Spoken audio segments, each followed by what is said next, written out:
This week, Winter Spirit Week ends first semester in style. Youth in Law puts on a mock trial. We watch the shows that put you in a good mood. And Warrior Chef tackles the world of food. All of that and more on the Warrior Weekly.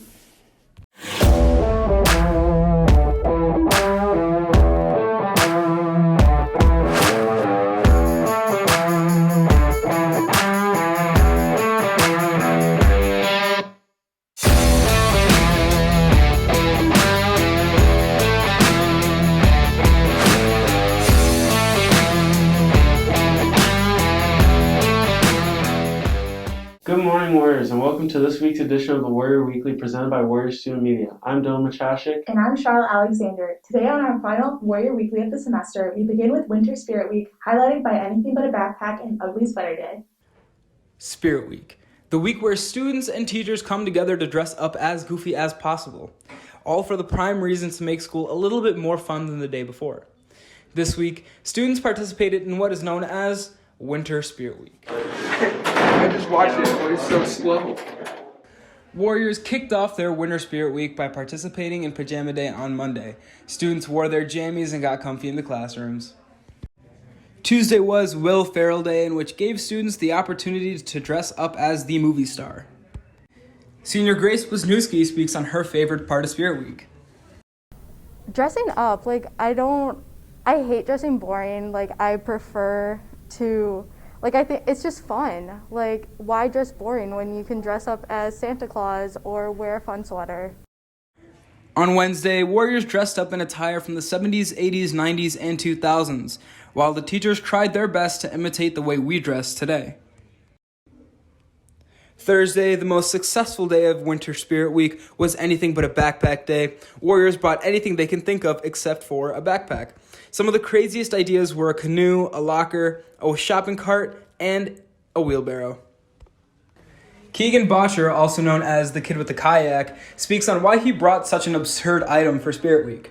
Well, I heard a lot of people wanted to bring shopping carts and stuff, and I couldn't bring anything that big, so I had to go bigger, and I just asked my mom to help me drive it here. To end Spirit Week, Friday was Ugly Sweater Day, where Warriors were encouraged to bring their worst yet funniest attire they can find.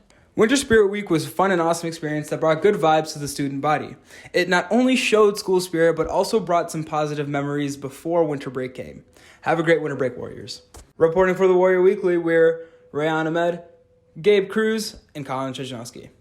Next, each semester, social science class Youth in Law participate in a mock trial simulating the events of a real courtroom. Warrior Student Media has the story. End of semester is here, and classes like Youth in Law are ending with a bang. Youth in Law teacher Mr. John Lunkenheimer explains what this special class is all about. Youth in Law is an elective course in our social studies department. It gives an introduction to the legal system. It's an opportunity for kids to kind of understand their rights and liberties and a basic understanding of the government structure. This adds contrast from other classes, having interaction be the forefront of this unit. And it's more interesting when they're actually participating in it and competing against each other rather than just listening to a Supreme Court case that they read about or I talk about. I think it engages them a little bit more. They could be a jury member at one point, right? That's our obligation if we get called to a jury and what we could be doing. Hopefully they're not, a defendant, but also give them an opportunity to see what a judge or a lawyer looks like and if that's something they want to pursue. This class ends with a mock trial where sophomore Andy Lara acted as the judge.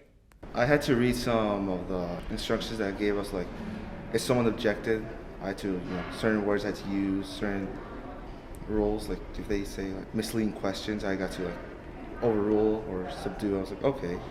They asked me objection. I asked them on what grounds. They tell me, then it's my choice if I want to overrule it or let it by. It was pretty fun. I got to witness everything, got to see everyone kind of plan their things out and let it all unfold. It's just kind of there just to watch, kind of. The skills they learn here will help them prepare for their own future in law. Reporting for the Warrior Weekly were Nate Gibson, Preston Boyson, and Gavin Larrick. If you would like to join our Warrior Student Media team, which consists of the Warrior Weekly, our school newspaper, the McHenry Messenger, and our yearbook, The Warrior, be sure to talk to your counselor during course selection time. Now, this past semester, students watched more TV shows and movies than ever. We talked to students across our student body about the shows they just couldn't stop watching. With over 215 million consumers, Netflix rakes up billions of dollars in subscriptions every year. The students of MCHS are no stranger to the thousands of movies and TV shows the streaming service offers. Based on a survey completed by our student body, the most popular Netflix show in MCHS is tied between Shameless and Squid Game.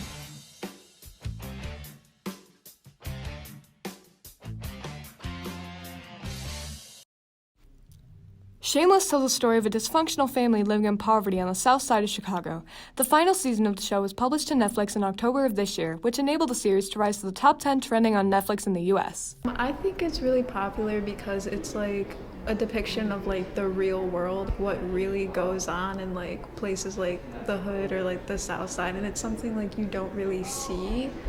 So I think that's like why it's popular, especially among like young people, and especially if people like go through it themselves.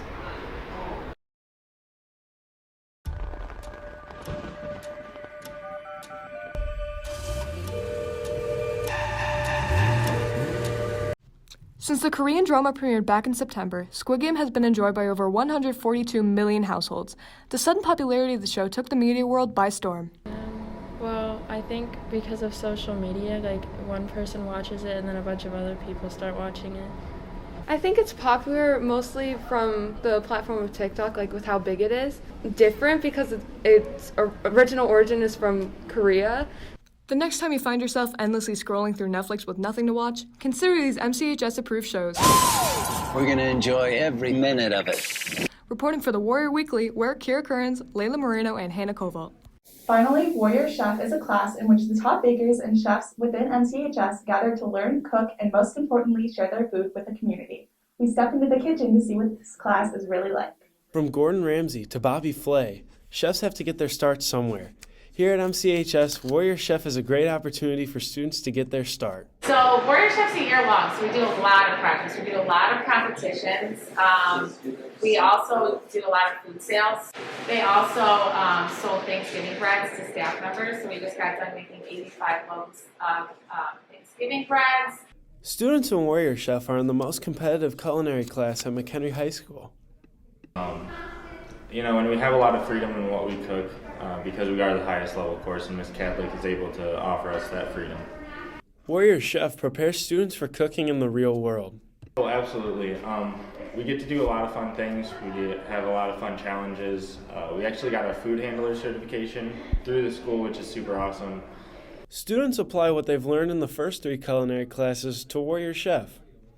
Yeah, I enjoy it. There's a lot of competitions where like we get to cook using skills that we never used before. And it's really fun. Warrior Chefs are encouraged to use a lot of creativity in their cooking. Warrior Chef is my favorite class to teach. I love to see the students come up with their own ideas. I love to taste all the food that they get to make.